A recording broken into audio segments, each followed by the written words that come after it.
बात करेंगे justice league team की हिस्ट्री और ओरिजिन के बारे में। और ऐसे और भी ऑसम और इंटरेस्टिंग वीडियोस के लिए हमारे चैनल को सब्सक्राइब करना और नोटिफिकेशन बेल को दबाना मत भूलिएगा। तो चलिए अब बिना किसी इंतजार स्टार्ट करते हैं।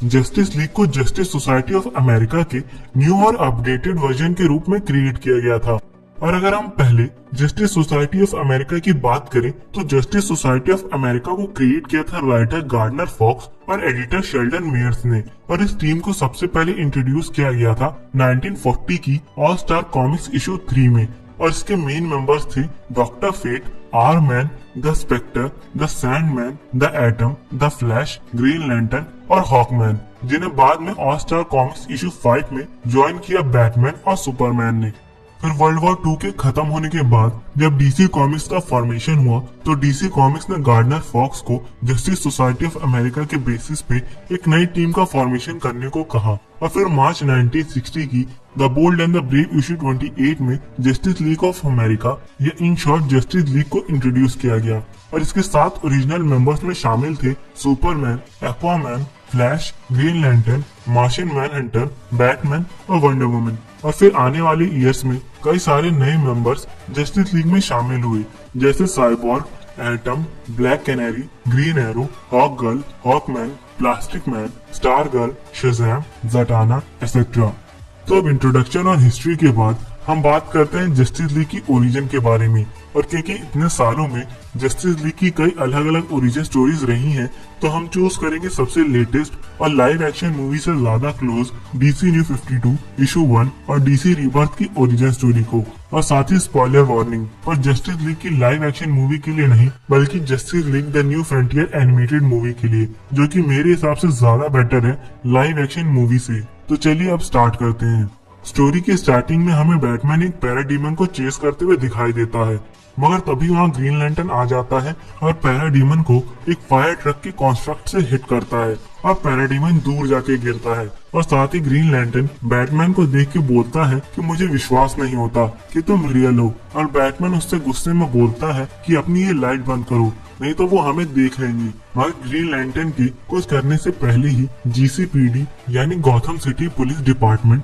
वहां आ जाती है और उन दोनों को पैराडीमन समझ के उन दोनों पे अटैक कर देती है। फिर पुलिस से बच के निकलने के बाद पैराडीमन का पीछा करते हुए ग्रीन लैंटर्न और बैटमैन एक सीवर के अंदर जाते हैं। और यहाँ ग्रीन लैंटर्न बैटमैन से पूछता है कि उसकी पावर्स क्या क्या हैं, और बैटमैन कहता है कुछ भी नहीं। और ये सुनते ही ग्रीन लैंटर्न हैरानी से पूछता है कि कहीं तुम मजाक तो नहीं कर रहे, तुम सिर्फ एक बैट की तरह कपड़े पहनने वाले नॉर्मल इंसान तो नहीं हो सकते। और ग्रीन लैंटर्न ये सब कह ही रहा होता है कि बैटमैन ग्रीन लैंटर्न के हाथ से उसकी लैंटर्न रिंग निकाल लेता है और उससे कहता है ये रिंग तुम्हारे कंसंट्रेशन पर वर्क करती है और तुम शायद अपने काम पे कंसंट्रेट नहीं कर रहे थे। इसके बाद सिवर में थोड़ा और दूर जाने के बाद उन्हें पैराडीमन दिखाई देता है और उसके हाथ में एक मदर बॉक्स होता है और उसे पकड़ने के लिए वो उसकी तरफ भागते हैं। पर उनके पहुंचने से पहले ही पैराडीमन फॉर डार्क साइड कह के अपने आप को उड़ा लेता है। और इसके बाद बैटमैन और ग्रीन लैंटर्न मदर बॉक्स को लेके सीवर से बाहर निकलते हैं।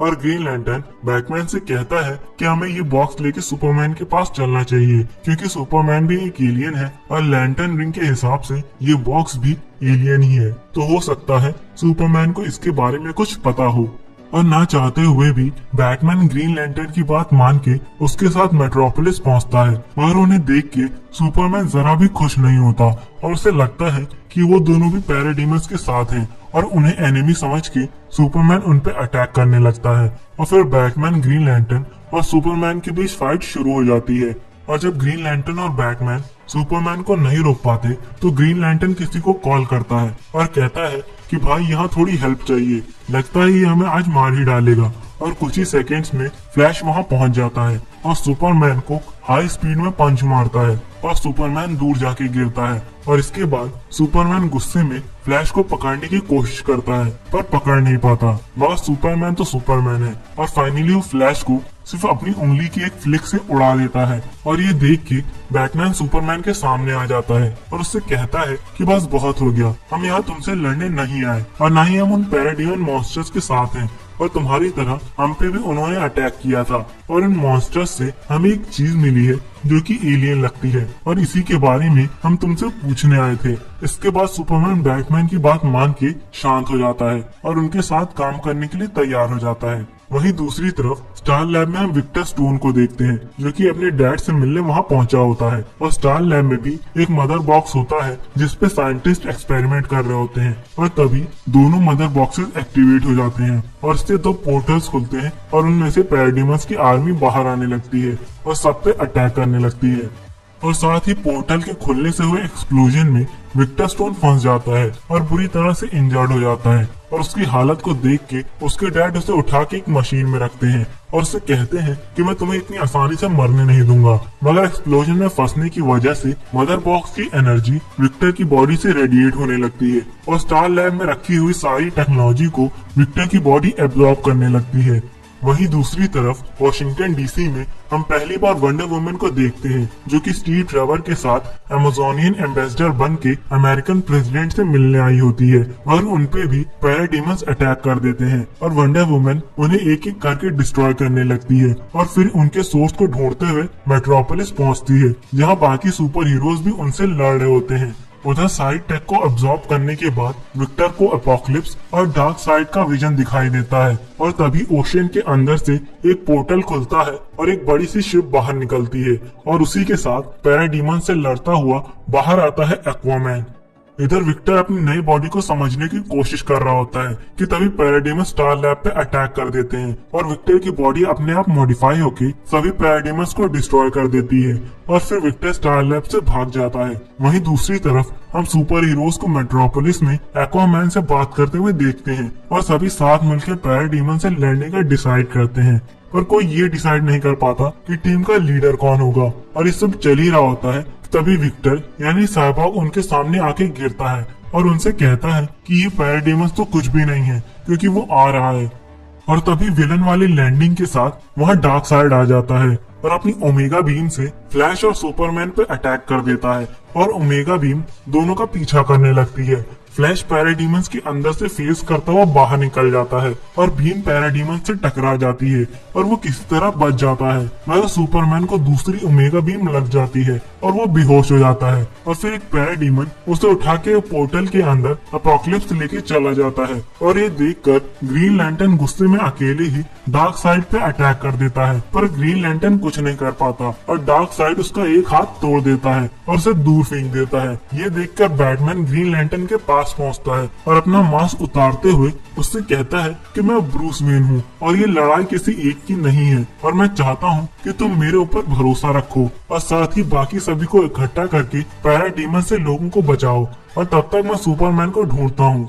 इसके बाद बैटमैन पोर्टल से होता हुआ एपोकलिप्स पहुंचता है और एक पैराडाइमन का पीछा करने लगता है और पीछा करते करते वो एक लैब में पहुंचता है जहां सुपरमैन को पकड़ के स्टेफन वुल्फ उसकी क्लोन्स बनाने की कोशिश कर रहा होता है। वहीं दूसरी तरफ अर्थ पे बाकी टीम मेंबर्स डार्क साइड से लड़ रहे होते हैं और वंडर वुमन अपनी तलवार से डार्क साइड की एक आंख फोड़ देती है और ये देखकर एक्वामैन कहता है दूसरी मेरी है और वो भी अपना ट्राइडेंट डार्क साइड की दूसरी आंख में घुसा देता है। वहीं एपोकलिप्स पे बैटमैन किसी तरह सुपरमैन को छुड़ा लेता है और फिर साइबॉर्ग दूसरे मदर बॉक्स को हैक करके उसकी मदद से बैटमैन और सुपरमैन के लिए एक नया पोर्टल खोल देता है और फिर बैटमैन सुपरमैन को लेके अर्थ पे पहुंच जाता है जहां पे उन्हें देखकर डार्क साइड गुस्से में बोलता है कि मुझे कोई भी नहीं हरा सकता मगर तभी सुपरमैन उस पर अटैक कर देता है और इसके बाद पूरी टीम डार्क साइड पे अटैक करने लगती है और उसे साइबॉर्ग के खोले हुए नए पोर्टल के अंदर ढकेलने लगती है और उसके अंदर जाते ही साइबॉर्ग सारे पोर्टल्स बंद कर देता है और फाइनली फाइट खत्म हो जाती है। इसके बाद हम सभी सुपर हीरोज को अवार्ड सेरेमनी में देखते हैं जहां अमेरिका के प्रेसिडेंट उन्हें अवार्ड देने जा रहे होते हैं कि तभी उनकी सेक्रेटरी उन्हें आगे कुछ बताती है और फिर प्रेसिडेंट उनसे बोलते हैं कि हमें आप लोगों की टीम की फिर से जरूरत पड़ेगी, वैसे आप लोगों की टीम का नाम क्या है? और फ्लैश बोलता है सुपर 7 और यहीं पे हमारी जस्टिस लीग की ओरिजिन स्टोरी खत्म होती है और हमारा ये वीडियो भी। और आई होप आपको ये वीडियो पसंद आया हो।